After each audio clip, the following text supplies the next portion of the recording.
রাঙামাটি থেকে গরু ঘুরেছি, টার্মিনাল থেকে রানিয়ে টাকার জন্য 11টা গরু ঘুরেছি।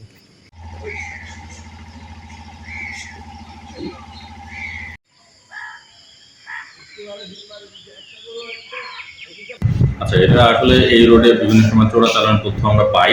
তো গতকালও যথারীতি একটা নির্ভরযোগ্য সূত্রে তথ্য ছিল যে কিছু ভারতীয় গরু চোরাচালানের মাধ্যমে এগুলো পাস হচ্ছে এই রোড দিয়ে।